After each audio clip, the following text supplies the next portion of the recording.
Movie का start एक happy family से होता है। एला अपने पेरेंट्स के साथ फॉरेस्ट के बीच अपने एक छोटे से घर में बहुत हैप्पीली रहती है। सब बहुत परफेक्ट चल रहा था। तभी अचानक एक दिन एला की मदर बहुत ज्यादा बीमार हो गई और उनकी डेथ हो गई। एला की मदर मरने से पहले एला से प्रॉमिस लेती है कि वो सब के साथ काइंड रहेगी और हर मुश्किल को ब्रेवरी के साथ फेस करेगी। एला की मदर की डेथ से चीजें बहुत बदल जाती है, मगर एला और उसके फादर इस सब को एक्सेप्ट करते हुए रहना शुरू कर देते हैं। टाइम के साथ साथ एला बड़ी हो गई। एक दिन एला के फादर एक विडो लेडी ट्रीमेन से शादी करके उसे घर ले आते हैं, जिसकी 2 डॉटर्स ड्रिजेला और एनास्टेसिया भी साथ आती हैं। एला को ये सब अच्छा नहीं लगता है, मगर अपने फादर की खुशी के लिए वो उन्हें एक्सेप्ट कर लेती है। ट्रीमेन आते ही घर में एक पार्टी रख देती है। एला उस पार्टी में मिसफिट फील कर रही होती है, जिस पर वो अपने एनिमल फ्रेंड्स के पास आ जाती है। एला जब अपने फादर के पास जाती है तो उसे पता चलता है कि वो कल काम की वजह से टाउन से बाहर जा रहे हैं। एला और उसके फादर इमोशनल हुए बात कर रहे होते हैं। तभी वहाँ ट्रीमेन आकर उनकी बातें सुन लेती है। इस सब की वजह से उसे एला से जेलसी होना शुरू हो जाती है। जो प्यार वो अपने लिए चाहती थी वो सब उसकी जगह एला को मिल रहा है। ये उससे बर्दाश्त नहीं होता है। एला के फादर के जाते ही ट्रीमेन अपने रंग दिखाना शुरू हो जाती है। वो एला से उसका रूम लेके अपनी बेटियों को दे देती है और एला को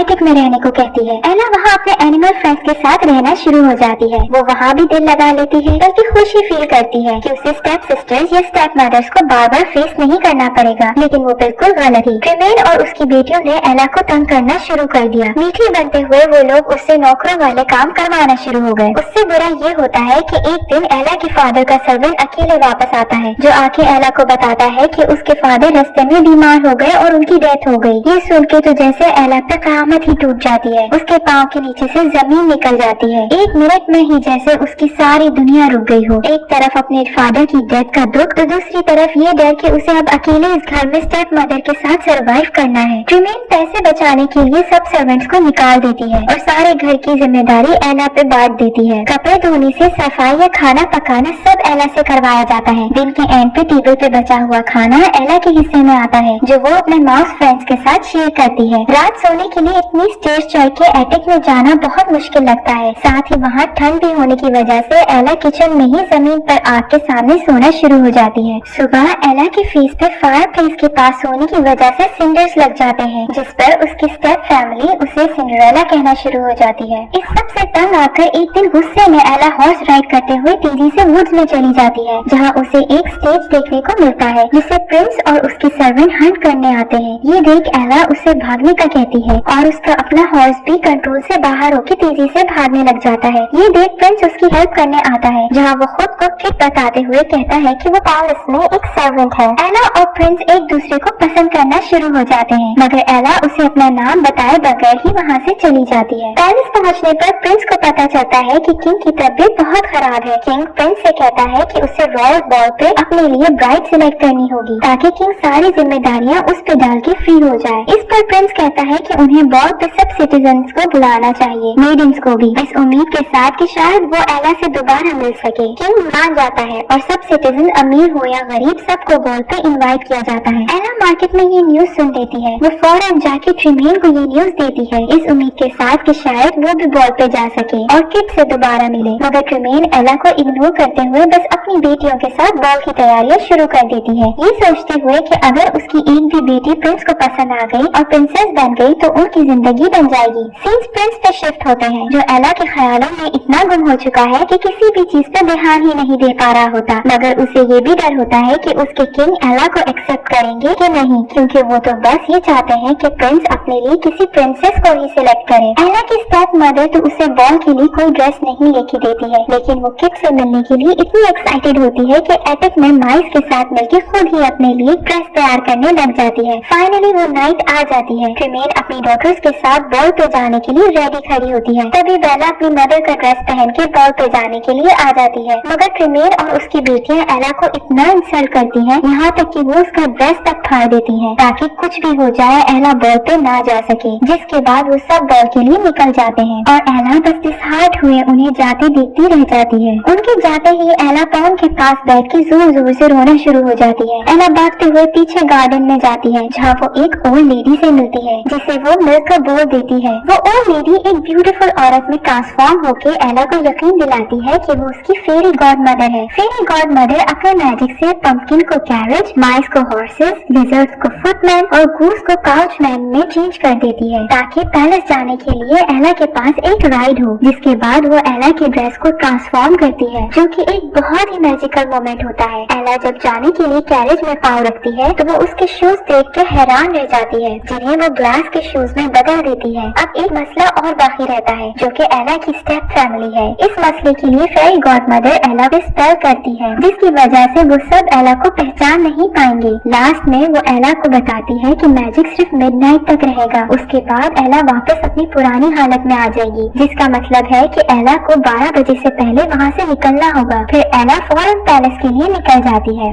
बहुत ही सब सिटीजन हर किंगडम की प्रिंसेस पहुँच चुकी होती है मगर प्रिंस की आंखों को जिसका इंतजार है वो अब तक वहाँ नहीं पहुँची है। ये चीज प्रिंस को कुछ बेचैन सी कर देती है जिसका अंदाजा किंग लगा लेता है। किंग के सवालों से बचने के लिए प्रिंस एक प्रिंसेस को बात करने के लिए बुला लेता है। बॉल की सेलिब्रेशन स्टार्ट होने ही लगती है कि एंट्री होती है एला की, जिस पर सबकी नजरें उस पर पड़ती हैं और प्रिंस के साथ साथ सब बस उसे ही देखते रह जाते हैं। प्रिंस की खुशी का तो कोई ठिकाना ही नहीं रहता है। वो फौरन एला से मिलने के लिए आगे बढ़ता है। सब लोग साइड पे होके इन दो लवर्स के लिए रास्ता बना देते हैं। एला के लिए अब भी प्रिंस एक सर्वेंट ही है। वो किड से मिलके खुश तो बहुत है लेकिन हैरान भी हो रही होती है कि सब बस उनको क्यों देख रहे हैं। प्रिंस उसे कहता है कि वो सब बस एला और उसकी खूबसूरती को देख रहे हैं। जिसके बाद दोनों डांस स्टार्ट कर देते हैं। ये एक बहुत ही मैजिकल क्यूट रोमांटिक मोमेंट होता है। एक आम सी लड़की पैलेस में एक प्रिंस के साथ डांस कर रही है। सबकी नजरें बस उन दोनों पे ही होती हैं। ट्रेमेन एला को पहचान तो नहीं पाती है मगर प्रिंस को ऐसे उसके क्लोज देख के बहुत जेलस होने लग जाती है, जिस पर वो अपनी बेटियों को भी डांस के लिए भेज देती है। डांस के बाद प्रिंस एला को सबके बीच से निकाल के अपने साथ ले जाता है। यहाँ एला को पता चल जाता है कि किट ही प्रिंस है। वो बहुत हैरान तो होती है मगर किट उसे काम डाउन करते हुए माफी मांग लेता है। यहाँ सब लोगों में फंस मच जाती है कि आखिर वो लड़की है कौन। कोई भी नहीं जानता है कि वो कौन है और कहाँ से आई है। प्रिंस एला को अपने साथ सीक्रेट गार्डन में ले जाता है जहाँ वो आज तक किसी को नहीं लेके गया था। वहाँ वो एला को स्विंग देता है। तभी उसका शू उतर जाता है जो प्रिंस नी पे बैठ के खुद एला को पहनाता है। प्रिंस एला से उसकी आइडेंटिटी पूछने की कोशिश करता है मगर तभी एला को एहसास होता है कि 12 बजने वाले हैं, जिस पर वो प्रिंस से मजीद कोई बात किए बगैर वहाँ से भाग जाती है। किट उसके पीछे भागता है। पैलेस से निकलते हुए एला किंग से मिलती है जिसे बस इतना कहती है कि उसका बेटा एक बहुत ही अच्छा इंसान है और किट उससे बहुत प्यार करता है। जिसके बाद वो बाहर की तरफ भाग जाती है और किंग बस उसे देखता ही रह जाता है। स्टेयर से उतरते हुए एला के पाँव से शू उतर जाता है। किट के पीछे आने की वजह से वो शू वहीं छोड़ के अपनी राइड में बैठ जाती है। प्रिंस को उसका शू मिल जाता है। प्रिंस शू लेके उसके पीछे जाने लगता है मगर कैप्टन उसे वहीं रोक के सोल्जर्स के साथ एला के पीछे निकल जाता है। 12 बज जाते हैं और वो सब वापस चेंज होना शुरू हो जाते हैं। ये देख लिजर्ड सोल्जर्स को रोकने के लिए गेट बंद कर देता है। सोल्जर्स को पीछे छोड़ के जब ये लोग निकल आते हैं सब वापस अपनी पुरानी हालत में आ जाते हैं सिवाय एला के शू के, जिसका दूसरा हिस्सा प्रिंस के पास है।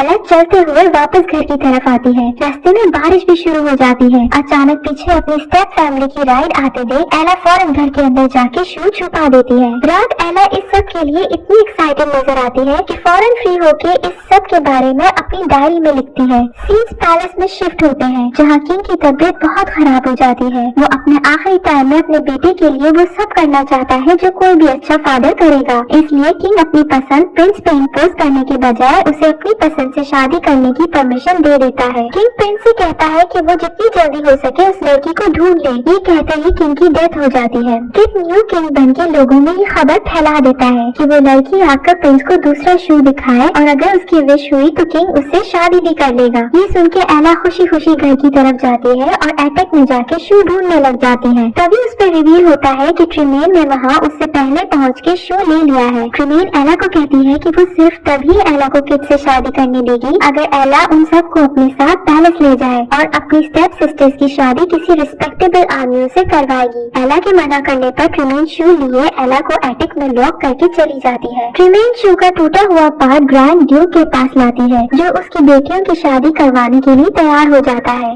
सिर्फ इस कंडीशन पे कि वो एला को हमेशा के लिए हिडन ही रखेगी। ट्रेमेन मान जाती है। ग्रैंड ड्यूक शू का टूटा पार्ट प्रिंस को दिखाता है और झूठ बोलता है कि वो लड़की खुद को छुपा रही है। किट उसके बाद बात नहीं सुनता है और कहता है कि कुछ भी हो जाए वो उसे ढूंढ के ही रहेगा। ग्रैंड ड्यूक किड से प्रॉमिस लेता है कि अगर वो लड़की ना मिली तो किड उस प्रिंसेस से शादी कर लेगा जिसे उसके फादर ने मरने से पहले पसंद किया था। किड मान जाता है। ग्रैंड ड्यूक किड को पैलेस में ही रहने का बोल के खुद कैप्टन के साथ हर घर और गली में जाके किंगडम की हर लड़की को शू पहना के ट्राई करता है, मगर किसी को भी शू पूरा नहीं आता है। फाइनली वो लोग एला के घर पहुंच जाते हैं, जहाँ एला की स्टेप सिस्टर्स को भी शू पूरा नहीं आता है। तभी एक बर्ड अटैक का डोर खोल देती है और एला की सिंगिंग की आवाज बाहर आनी शुरू हो जाती है। कैप्टन उस लड़की को बुलाने का कहता है, मगर ट्रिमेन कहती है कि वहाँ कोई नहीं है। ग्रैंड ड्यूक भी वापस जाने के लिए जोर डालता है। उसी दौरान किड, जो कि सोल्जर्स के बीच में छुपा हुआ सारा टाइम उनके साथ था, खुद को सबके सामने लाता है और उस लड़की को मिलने का ऑर्डर देता है, जिस पर कैप्टन जाके एला को एटिक से लेके आता है। किंग एला को मैरिज के लिए प्रपोज करते हुए वो शू पहनाता है, जिसके बाद एला किंग के साथ पैलेस के लिए निकल जाती है। जाते जाते वो अपनी मदर को किया हुआ प्रॉमिस पूरा करते हुए ट्रिमेन और उसकी बेटियों को माफ करके जाती है। लास्ट सीन्स में एला और किड शादी कर लेते हैं। किड सारी किंगडम के सामने अपनी क्वीन को किस करता है और फिर वो दोनों हमेशा साथ खुशी खुशी रहते हैं। यही एक हैप्पी एंडिंग हो जाती है।